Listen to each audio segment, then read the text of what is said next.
Hello and welcome to Let's Talk SEO. I hear many people telling me that SEO is dead. I also hear many people telling me that the lead generation sites are dead. There's no lead generation anymore. They can't make money off the internet. Well, I have a few strategies that I use. And like my previous video, what I talked about, a black hat tactic, absolutely no one talks about. I want to talk about a method I use to make money using SEO, using my knowledge of branding and marketing to make almost over $300 a day. And I'm just starting out. Okay. So I'll go to the strategy that I use. And also, if you have a website that fits the description that I give in this video, you can reach out to me and I'll buy your website off you. But if you reach out to me and your website is not any good, I'll probably respond with not interested because I do my due diligence. I've been doing this for over 17 years. Prior to this, I used to do a lot of lead gen, but then I found that lead gen has become a little tedious. Selling leads to businesses, a little sketchy. Reaching out to a business owner, try to convince them to buy a lease from you, pay you per lead, and then there's no way of knowing how good the quality of the leads are. And there are whole other issues with them. Now, I'm not saying that this is a lead generation replacement, but this is an alternative to lead generation. You can do lead generation. You can do this as well. Does not really matter. That will make you money. This will make you money. You decide which one will make you more money. Before we get into the video, it's important to go over what we need. So the first thing, obviously, you need will be a domain. The second thing we will need a domain that has good branding. So this is not just an exact match domain that we would use with something like lead generation or paper leads or whatever. This is more of a domain that you work on branding, and branding is not just ranking. Branding means you have a social media presence, you have people that follow you, you have people that visit your website that does not necessarily rank very well on Google. We also know that ranking on Google now has become a little harder for regular people than it used to be, but still, it's still possible to rank. So if you're ranking, that's even good. People recognize the brand, that's even better. So, but there are two things here. You have a branded domain, and then the branding is already done. The domain is bringing in traffic, and this is the third thing. If you have a brandable domain, you're done with branding. Does not bring you traffic. Does not matter where the traffic is coming from. Your traffic can come from Facebook. It can come from Google. It can come from Google and Facebook and Twitter or X. It just needs to get like a solid stream of traffic. Ideally, traffic should be at around 100,000 visitors a month plus. If you get less than that, it's probably not going to be as profitable. All right. So once you have the domain and you have the traffic and you have everything, the next thing is the strategy itself. So there are a few approaches here. The approach that I like to take is to sell products because selling products is a lot more profitable than selling services right now. But what I normally do is I will start with adding a few dummy products because I don't have customers coming to me. Um, I don't I don't have any products because I'm not a manufacturer. So what I'll do is I'll add some dummy products that I know that my audience will be interested in buying. Okay, so the visitors to my website will be interested in buying those products. For instance, if you have a baseball blog, you already know right off the bat that people will be interested in buying maybe baseball bats, baseball hats, shoes, uh, other memorabilia that like collector's cards. Uh, what you want to avoid, and I'll go later on as to why, is items that are less than $100. So if an item sells for less than $100, then you do not want to sell those items. And I'll go into that a little later in the video. So the first is you've got your domain. All right. So let's say this is your domain, www.baseball. Okay. .com. All right. So this is your domain. And so what you'll add as dummy products, so you'll maybe add some balls, some bats, okay, some cards, maybe baseball cards. And once you've added this, you'll start to now push this out to your target audience. So if you have a newsletter, which you should, so you'll start doing, like, for instance, how this. So you put a newsletter out, you send this to your audience, telling them about your products, okay, and that they can buy your products. Now, remember, you don't have an inventory of these products. What you're doing there is you're priming the market, okay. So you're seeing before you actually do anything, you're seeing how much of a demand there is. And if people buy these products, you can always buy and ship it to them. Just make sure that you have the ability to buy and ship it to them, even if it's at a bit of a loss because you obviously don't hold inventory and you obviously do not have these products right away. What you're doing is you're priming your audience. You also put this on social media, so you put this on FB, X.com, uh, wherever else you have a presence. You just pump these products. You also add the products to Google Merchant Center. So you sign up for Google Merchant Center. That's the organic part of the SEO. Set up a Google Merchant Center, add those products to the Merchant Center, and you start seeing some traffic come in. You start seeing people buying the product. When someone tries to buy the product, you tell them, all right, it'll be shipped. You then can see like how many people are coming in, how many people are interested in buying the product because you need these statistics, and you also see like which products are popular. So once you've done all of this, what you will end up with and what you should end up with is what you should end up with is a few important details about your audience. So A would be what products they're interested in. Okay. You also know how much they're willing to pay for the products. So that's where, the pricing comes in. You also know, for instance, like how many products you can realistically sell every day. So push inventory. And just to be clear here, you're not selling any products. You don't have to hold inventory. This is not drop shipping. This is not any of that. Okay. I'm building to what this is. So you don't have to push any inventory. And probably the most important thing here is you shouldn't, you're not really selling leads. All right. So you're not really selling anything.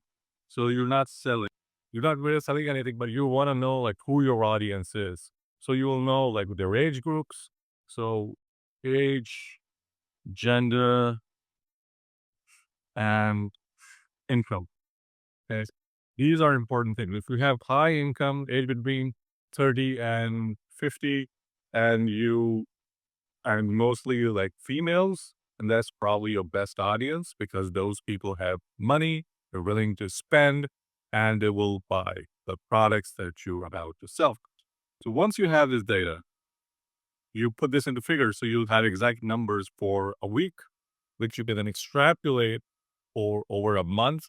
And then you will know, okay, so monthly sales month is equal to, let's say you've got 300 sales a month per product.